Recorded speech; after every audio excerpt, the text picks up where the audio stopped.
said you have a box puppy? Lately in our spare time, my brother and I have been fixing up our family farmhouse to turn it into an antique shop slash pumpkin patch.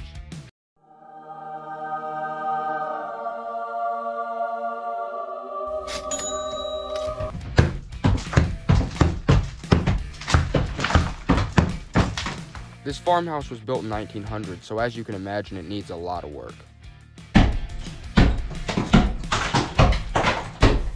We're just now starting the demo process and removing the plaster walls.